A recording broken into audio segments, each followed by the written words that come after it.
My name is Adam. I'm one of the pastors here at DHC, and thank you so much for taking time out of this Mother's Day to join us. I just want to start out this service by saying, as Bernie already said, let me echo it, Happy Mother's Day to all of the moms in the room today. We're so thankful you chose to spend this special day with us here at Downtown Harbor Church. If you're not here in this room, and you can always subscribe to our YouTube channel, which is where you will find us when you're not here. There are many people watching online right now. If you're traveling out of town or just can't make it in, we'd love to have you catch up on the message. That's the best place to do it. That's our YouTube channel. Subscribe at Downtown Harbor.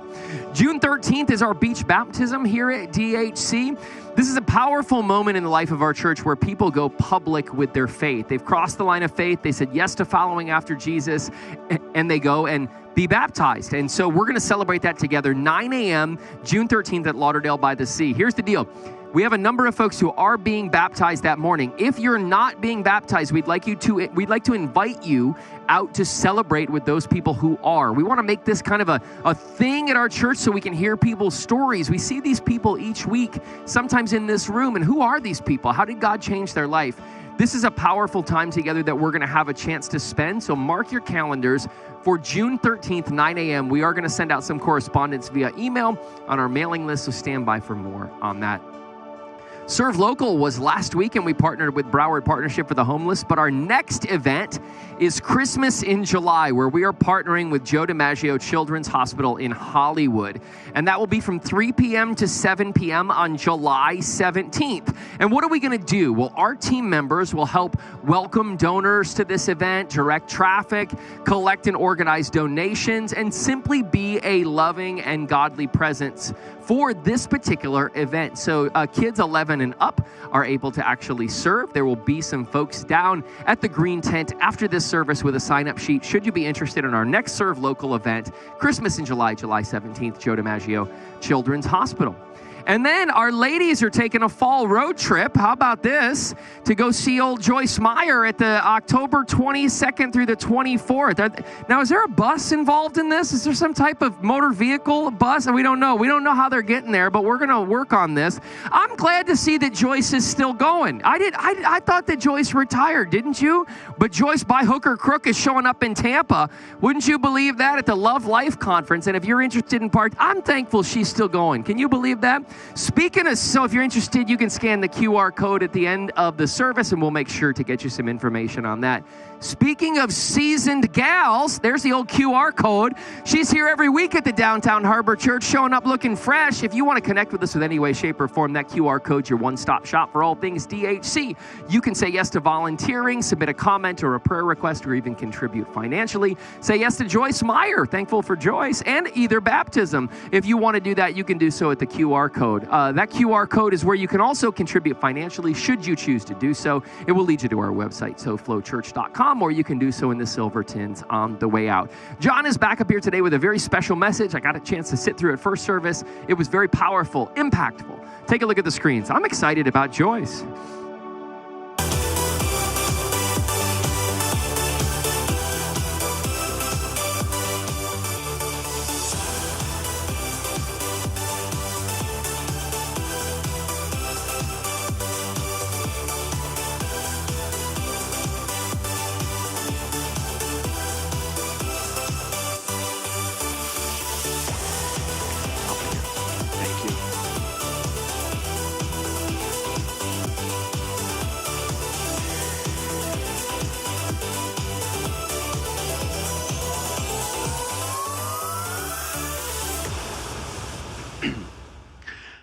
Well, welcome everybody to Downtown Harbor Church. If it's your first time here, I'm John, lead pastor. Appreciate you guys coming on out, particularly on Mother's Day. I do want to wish all the moms in the room happy Mother's Day. Thank you for dragging your family to church today. We appreciate the bump in attendance. So I did some research this week on Mother's Day because I'm, writing this message. And when I say research, I saw it on TikTok, but it's good enough. And what I learned, maybe you've heard this before. I learned that Mother's Day is the second most celebrated holiday in the world.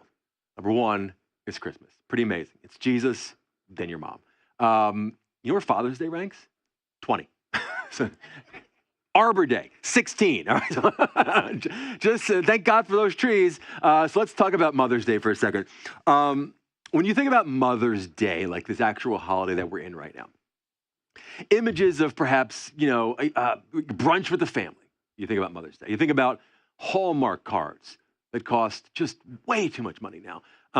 Or you think about those flowers that we hand you at church that you're now forced to hold for the next few hours. You're welcome. What am I going to do with this thing? All right. Anyway, all of this is done in celebration of moms. But what tends to happen, and maybe you've never thought about this, and moms, maybe you have, is that, in my opinion at least, it's almost like Mother's Day doesn't fully capture the reality of motherhood.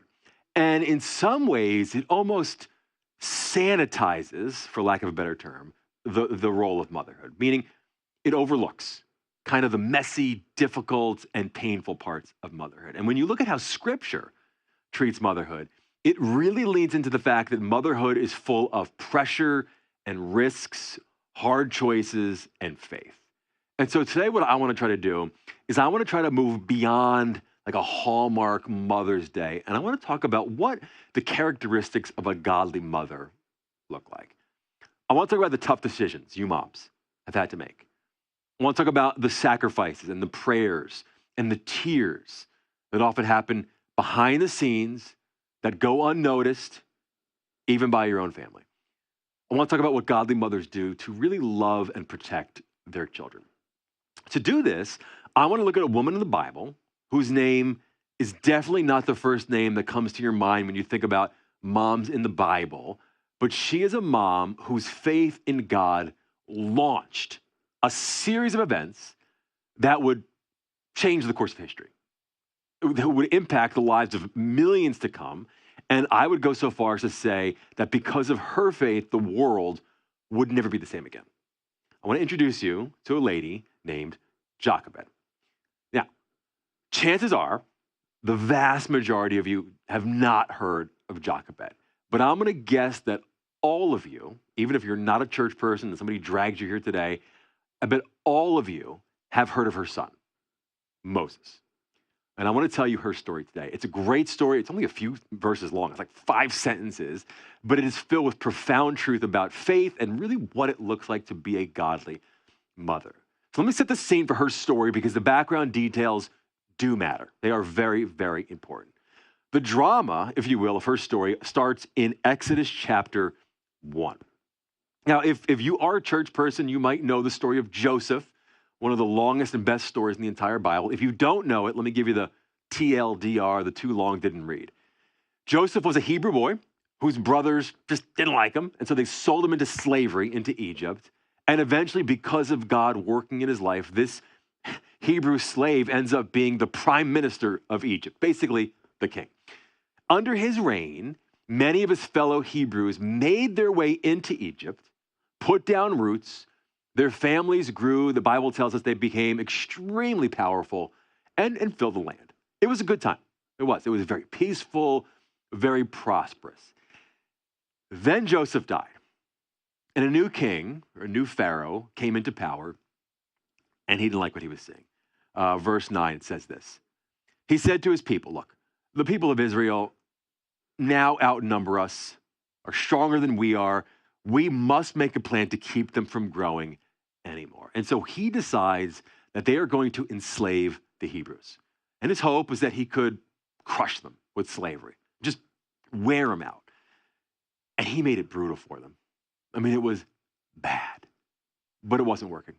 Okay, these people are strong people. They were not giving up. And so he decides that he needs to ratchet up the persecution, and he is going to institute infanticide. If he couldn't stop the Hebrews through slavery, he was going to wipe out their next generation. In verse 22, it says this. Then Pharaoh gave this order to all his people.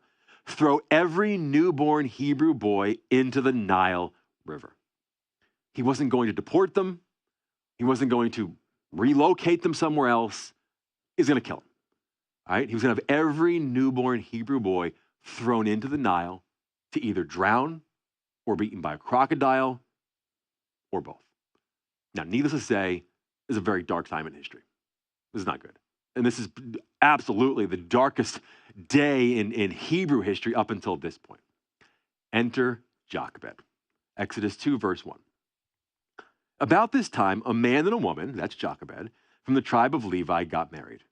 The woman became pregnant and gave birth to a son. All right, you got 2 sentences here. You're quick to read past, but these 2 sentences capture an amazing truth about godly mothers, that a godly mother doesn't ignore reality. They face it with faith. Think about the reality of Jochebed's situation here, okay? This is not what I would call a peaceful, hopeful time in Egypt to start a family, right? It's not like 1955. Things are not good. This is not like a season where everything is lining up nicely. This is a time when a king has made a law that directly threatens your child's life. Every Hebrew baby boy must die. That is not a rumor. That is not a suggestion. It is a law. It is enforced. It is real. And into that world, she gives birth to Moses. Now, if we're honest, everything about that moment challenges human logic. Logic says not now. Jochebed, not now. Logic says this is not the right time, right? Why don't we just wait until things get a little better? Logic asks, who would bring a child into a world like this? And moms, I bet you have asked similar questions of yourself. You know, you watch the news and you see the violence and you see the division and you see the uncertainty and you think, is this really the world that my child's going to grow up in? Or maybe you're a single woman and you've gotten pregnant and you look at the challenges set before you, and it could be scary and it could be overwhelming, and yet you know what Jochebed knows, and that is that life just doesn't stop. Jochebed doesn't put motherhood on hold until conditions improve. She doesn't say to herself, I'll start to live when things calm down a little bit. She lives right in the middle of the danger. And that is where faith begins to show itself. Because fear might tell you, shut it down, stop living, put everything on pause. But faith says God is still God. Faith says God is still present and God is still working. Even here, even now, even in all of this. You gotta understand, Jochebed's decision to have Moses wasn't reckless. She's not ignoring danger. She feels it. I mean, she knows it. She is fully aware of what could happen, but she refuses to let fear dictate whether her life moves forward. And that's the tension that many mothers, and really all of us, live in. There are seasons in life when everything feels unstable, where the world feels uncertain, where the future feels unclear. And in those moments, temptation is to stop living. The temptation is to say, I'll step out in faith later. I'll trust God when things settle down. Or I'll move forward when I have more control over what's going on. But the truth is, and you already know this, if you wait for perfect conditions, you may never move at all. Jochebed teaches us something deeply practical, and that is you just don't need a safe season to trust God. You just need a steady faith in an unsteady season. Because real faith isn't found during perfect conditions. It is found in those imperfect moments. And so Jochebed looks at the harsh reality of her life, and she says, God is still with me. So I'm moving forward. And she gave birth to Moses. I mean, not in comfort, in chaos and crisis. And I love this next line. It says, when she saw that he was beautiful, let's pause. This is such an honest look at life, right? I mean, what parent doesn't look at their newborn child and go, so beautiful? Can we just have a moment of honesty real quick, though? Like, no judgment here. Parents in the room, do you ever go back years later, look at some of those cute old baby pictures and think, yeesh, my kid wasn't as cute as I thought. Looking like a goblin, more like it. I mean, not my kid, your kid. Yeah. Mine's beautiful. Okay. Let's talk about this word beautiful. When you look at commentaries on this story, they will tell you that this word beautiful in the original Hebrew points to something bigger than the fact that Moses was cute. It actually leans into this idea that somehow, and I don't know how, but somehow Jochebed could tell, or she could feel, or she could discern that Moses' life had purpose. And because of that, she hid him for 3 months. Now let's pause again because, this is one sentence. You read this real quick. She hid him for 3 months. 3 months sounds simple. We could all do that. Anything but simple. Anything but simple. I mean, remember, she's not caring for this baby in a quiet, controlled environment. She's not in Fort Lauderdale with a little nursery and her little camera and a sound machine. This is a time when Hebrew homes could be watched, could be searched, when a baby's cry could bring unwanted attention. And if Moses were discovered, she wasn't getting fined. It was death. But godly mothers know what is worth protecting. And so she likely had to, constantly adjust her environment. She had to stay alert as to who was nearby and outside and watching what she was doing. She had to limit who she could trust, who she could talk to. She had to manage exhaustion while staying vigilant. There was no break. There was no safe moment where she could just relax with her child. This was sustained, intentional protection. And you moms in the room, you may not be hiding your kids from soldiers, but you know exactly what it feels like to carry this constant, quiet tension. You know what it feels like to stay up late at night, not because the baby's crying, but because your mind won't shut off. Did I do enough today? Am I getting this right? Is my child going to be okay? You feel the constant pressure to protect them from everything, from bad influences, from bad food, wrong decisions, social media, a world that doesn't align with your values. And just like Jochebed, you are doing everything you can to protect your child. You've been attentive. You've been present. You have prayed over them. You've covered them at night. You watched them. You've stepped in when needed. You haven't just loved them, you've prioritized them. You've put their wants and needs above your wants and needs. You have done all that you possibly can to protect your kids. But as time marches on, you start to realize that your kids are getting older, things are starting to change, and your ability to protect your kids is starting to disappear. Jochebed feels that. Verse 3. But the time came when she could hide him no longer. This was a defining moment in this mother's life. Because up until now, her faith looked like doing everything she could do. Now, her faith has to look like releasing what she can't control. Think about the weight of the decision that she's going to have to make here, okay? Because she knows if I keep him, and I want to, right? If I keep him, he will be discovered. That's a fact.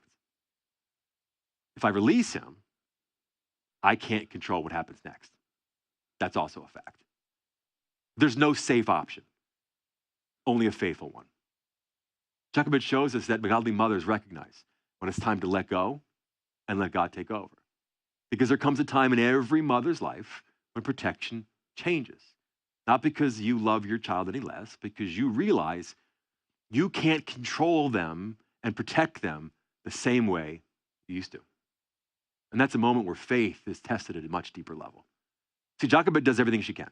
She hides Moses, she protects Moses, she manages the risks as long as possible, but there comes a time when she could hide him no longer. And so she took a basket made from grass and covered it with tar and put the child in it. And she set it in the grass by the side of the Nile. She lets him go into the Nile River. I mean, the same river that represented danger, the same river where her son was supposed to be drowned, is the same river she now releases him into. Now, let's clarify what this is and what this isn't. This isn't abandonment. This is not giving up. This is trust. This is an act of faith. She's done everything she possibly can within her power, and now she places the outcome into God's hands. And listen to me, and you moms already know this, there are going to be seasons when faith looks like holding on tightly. When you step into that mama bear role, you do everything you can to protect your child. You might be exhausted and doubting yourself, but you lean on God to give you the strength to continue to hold on tight. And you fight, and you fight, and you hold on tight. And you will never lose that passion. That's always in you, that mother's love. But you also know, as Jochebed is now learning, that there are seasons where faith looks like loosening your grip. And knowing the difference between the two is spiritual maturity. Like, for example, moms, it's your choice to send your child into an environment you can't control. School, college, workplace. There was a time when you knew everything, right? You knew where they were. You knew who they were with. You knew what they were doing. And now, you don't. You're done teaching. You have poured into them. And now you trust and you pray, God, please be with them when I can't. Or moms, it's your choice to let your child make their own decisions. And sometimes those decisions aren't the ones you'd make. You see things like that they don't see, right? And you want to step in and you want to fix it and you want to redirect them, but you realize I can't control every choice my child makes. And so instead of controlling, you pray, God, please give them wisdom. Or maybe it's your choice to release your child's future, a career path, a relationship, where they want to live. You had dreams for them and expectations and hopes, but at some point you have to say, God, your plan matters more than my plan. That's faith. That is releasing, right? That is letting go and letting God take over. And I would argue that Jochebed's greatest act of faith wasn't hiding Moses, it was releasing him. Because holding on feels strong, doesn't it? But trusting God with what you love most is a deeper strength. And moms, there's going to be moments when you have done all that you can do. And in that moment, faith doesn't say, try harder. It says, trust deeper, right? Because a godly mother doesn't just know how to protect her child. She knows when to place that child into the hands of God. And when you do, what you'll learn, as Jochebed's about to learn, is that God honors the faith of godly mothers.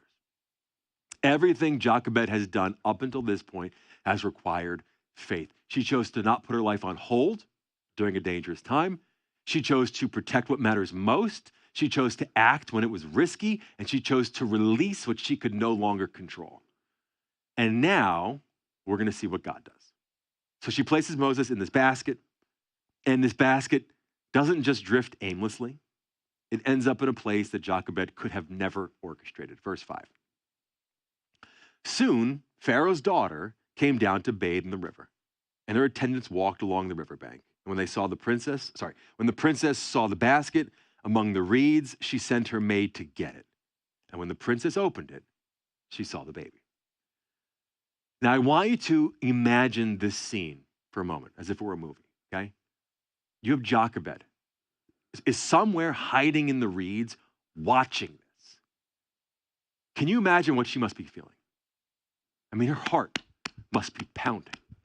Hands must be shaking because her child has now just landed into the hands of the enemy. And it is, oh God, what have I done? What if this princess obeys her father and just kills my son? All she could do was trust that God was working even in this, and that maybe he would give this princess the heart of a mother. It says the little boy was crying. Look at this. And she felt sorry for him. This must be one of the Hebrew children, she said. Now, amazingly, Moses' sister was there for this. Now, I don't know if she was in the princess's retinue. In other words, if she was like a servant or if she just happened to be standing nearby. But she says to the princess, hey, do you want me to go get a Hebrew woman to nurse this baby for you? And the princess is like, love that. Yes, please make that happen. And so Jochebed makes her way out of the reeds. And the Pharaoh's daughter says to her, take this baby and nurse him for me. The princess told the baby's mother, I will pay you for your help. And so the woman took her baby home and nursed him. In faith, Jochebed released her child to God, and God brought him back to her with provision. God honors the faith of a godly mother. Now, I want to make sure I clearly define what that means and what that doesn't mean.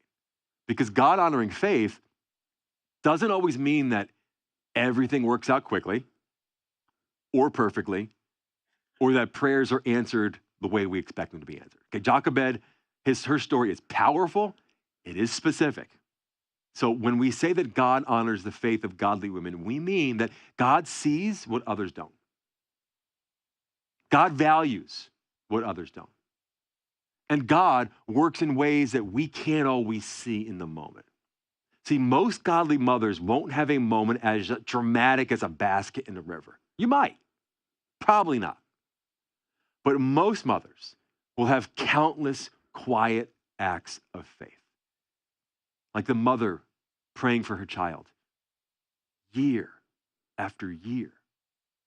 There may be no immediate change, no visible results, but I'm telling you, God hears every single prayer, and over time, those seeds take root. Or it's a consistency that feels unnoticed, right? It's showing up, it's teaching, it's correcting, it's loving day after day after day after day, and it doesn't feel dramatic, and it doesn't feel significant in the moment, but faithfulness compounds. It's when you make those difficult decisions that don't get applause. It's setting boundaries. It's saying no. It's choosing what's right, not what's easy. And the child may not understand it now, but later it shapes them. Jochebed couldn't see how her story would turn out. She just simply chose to be faithful in each moment that she was given. And that's the invitation to every single mother. God is not looking for perfect mothers. Okay? What does perfect even mean? None of us is perfect. None of us gets it right every single time. God is not looking for perfect mothers. He is looking for faithful ones. And every act of faith, every quiet prayer, every difficult decision, every sacrifice, God sees it. And in his time, he will honor it. And we honor you today. Now, we know Jochebed's story, but we might not know yours. And I got a feeling a lot more went on than a Hallmark card could capture. So as a dad, as a son, on behalf of everybody here, I want to say thank you, moms. Thank you for your love. Thank you for your faithfulness, your sacrifice, and thank you for your protection. So what's the practical? What do you do with a message like this?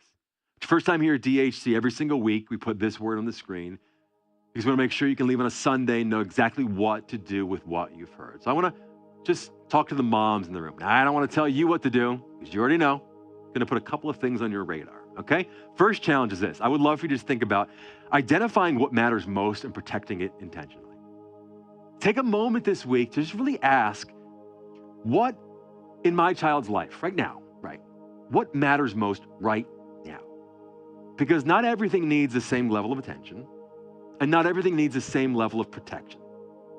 But some things do, right? Their heart, their identity, their relationship with God, the voices shape them. Maybe it looks like having a meaningful conversation with your child, setting a boundary, or being more present than usual. You decide. Secondly, I would challenge you to release one thing to God that you've been trying to control. Ooh, this is the hard one. What's that one area? And you probably already know that you've been holding on tightly. Maybe it's a decision that your child's trying to make, or it's their future, or just something that you can't seem to fix there. Instead of trying hard to control it, just make a conscious decision to pray over it and then just give it to God. You've done what you can do. Now trust God with what you can. Let me pray for you.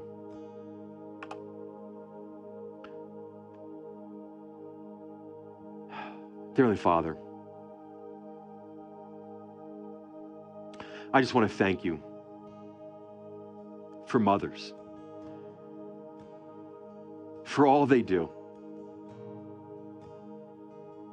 for all they do that goes unnoticed, unappreciated, underappreciated, overlooked, God. And yet they continue to show up day after day after day because they love us so much. I pray that you would bless them today. I pray that today they would feel seen and loved and appreciated. I pray that you would touch their families today, that you would bless, just bless them abundantly. Allow them to celebrate the gift of what a mother is. And we ask all this in Jesus' mighty and powerful name.